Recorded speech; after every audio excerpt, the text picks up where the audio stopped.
1 glass మైదా పిండి,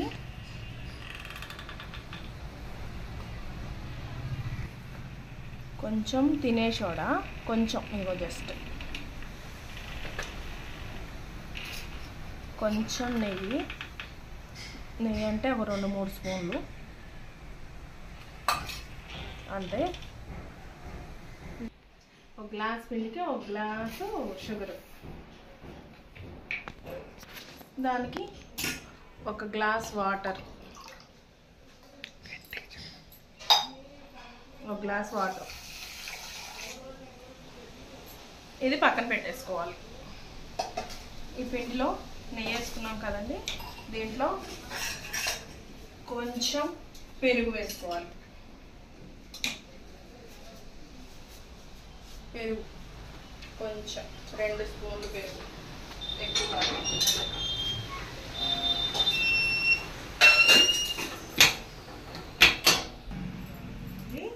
బాగా చపాతీ పిండి లాగా గట్టిగా కలపకూడదండి, కొంచెం లూజ్గా పైన అలా అలా కలపాలి. గట్టిగా అదివే అవ్వకూడదు. జస్ట్ స్మూత్గా మన గులాబ్ జామున్ పిండి ఎలా కలుపుకుంటామో అలాగా స్మూత్గా పైపైన కలపాలి.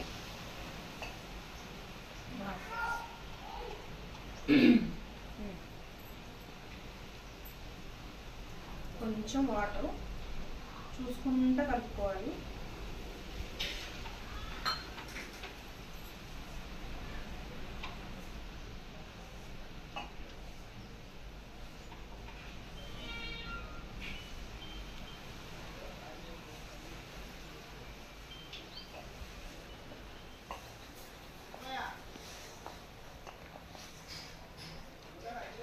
మంచిగా పొడి పిండి లేకుండా నీట్గా కలుపుకోవాలండి. పిండి అంతా బాగా కలిసేలాగా.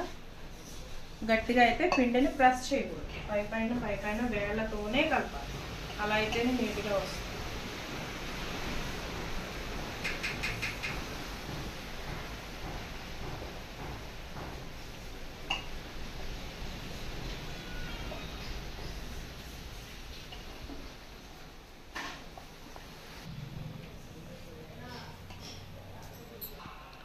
అంత పిండి అంతా ఇట్లాగా కలుపుకున్నాక కొంచెం 1 స్పూన్ అలా నెయ్యి వేసి మళ్ళీ కలపాలి.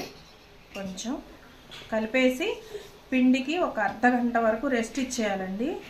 పిండి మంచిగా నానబెట్టుకోవాలి. ఆ నానడంలోనే మంచిగా వస్తుంది అన్నమాట మనకి బాదుషా అనేది.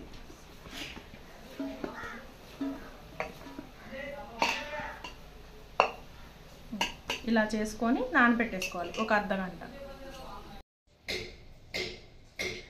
1 గ్లాస్ పంచదార, 1 గ్లాస్ వాటర్ పోసి పెట్టుకున్నాం కదండి, అది స్టవ్ మీద పెట్టి పాకం పట్టుకున్నాం. అది కూడా గులాబ్ జామున్ పాకం కన్నా కొంచెం ముదురండి, అంతేగాని ఇంకా తీగ పాకం లాగా కూడా వద్దు, లైట్గా అంతే. ఓకే, ఏంటి వెరైటీ తయారు చేస్తున్నావు? అది బాదుషా చేస్తున్నాను. ఇదిగోండి, జస్ట్ అలా టచ్ అవుతుంటే చాలు, తీగ రావసరం లేదు.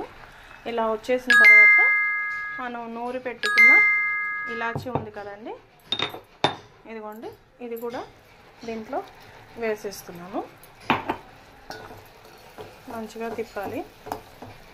అయితే బాదుషాలు కొంచెం కలర్ ఉంటాయి కదండి, ఆ కలర్ రావడానికి నేను కొంచెం ఇదిగోండి చిటికెడు కేసరి కలర్ వేస్తున్నాను.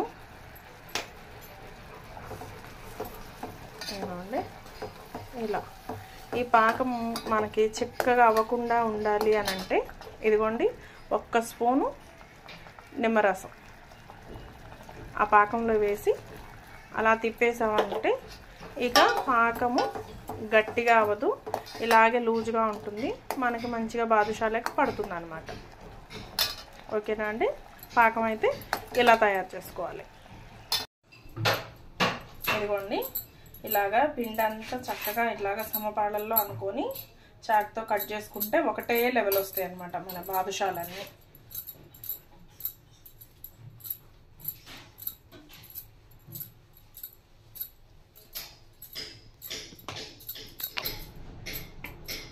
ఇలా అనుకోవాలి. అనుకున్నాక చక్కగా చాక్తో ఇదిగోండి ఒకటే సైజు కట్ చేసేసుకుంటే మనకు బాదుషాలన్నీ సేమ్ ఒకటే సైజు వస్తాయి అన్నమాట. ఇదిగోండి అన్నీ మంచిగా ఇవే సైజులు చేసేసుకున్నాక బాదుషా మంచిగా ఇలా రౌండ్, ఎప్పుడు ఇలా చుట్టకూడదు, బాదుషాని ఇలా చుట్టాలి. ఇలా చుట్టి ఇదిగోండి ఇలాగా హోల్ పెట్టేసుకోవాలి. ఇలా పెట్టుకొని ఇలా పక్కన పెట్టుకోవాలి. అన్నీ సేమ్ అలాగే అన్నీ ఇలాగ స్ట్రైట్గా పెట్టి చెయ్యి చుట్టాలండి. అప్పుడైతే చక్కగా ఇలాగ పొరలు పొరలుగా కనిపిస్తుంది మనకి. ఇదిగోండి ఇలాగా ఇలా రావాలి. దాన్ని ఇలా ప్రెస్ చేయాలి, హోల్ చేసుకోవాలి.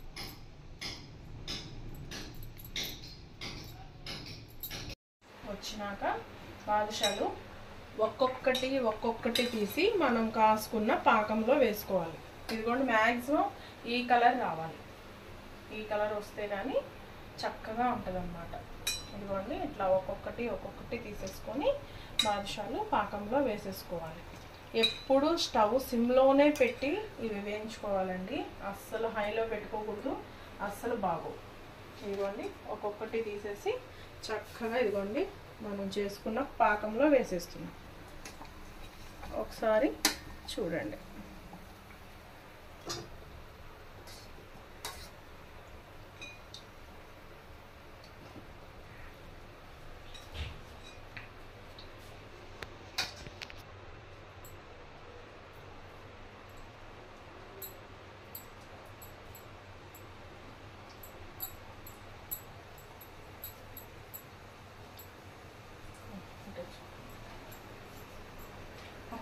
ఇవి ఒకసారి చక్కగా బాదుషాలు మంచిగా ఇట్లాగా మళ్ళీ తిప్పుకోవాలండి. ఎందుకంటే జ్యూసు అది పాకం అనేది అవి అబ్జర్వ్ చేసుకుంటాయి. ఒక 5 నిమిషాలు వాటిని అట్లా పాకంలో వదిలేసేయాలండి. 5 నిమిషాలు వదిలేసిన తర్వాత ప్లేట్లోకి పక్కన పెట్టేసుకోవాలి. అలాగే పాకంలో ఉంచకూడదండి, ప్లేట్లో పెట్టేసుకోవాలి. చల్లారనిచ్చాక తినాలి, చాలా బాగుంటాయి.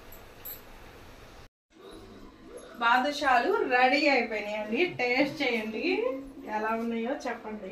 1 అవర్ నుంచి వెయిటింగ్ చేస్తున్నా, నువ్వు తెస్తావు. అన్నీ నాకేనా? మీరు తినగలని తినండి. ముందు మీరు టేస్ట్ చేయరు, మళ్ళీ తర్వాత వేలో.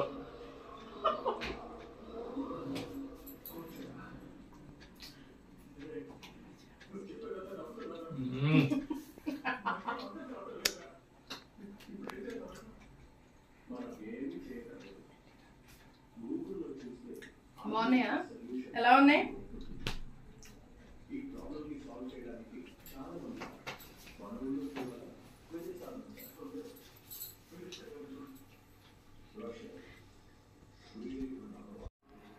లైక్ చేయండి, షేర్ చేయండి, సబ్స్క్రైబ్ చేయండి, కింద ఉన్న గంటని గట్టిగా కొట్టండి.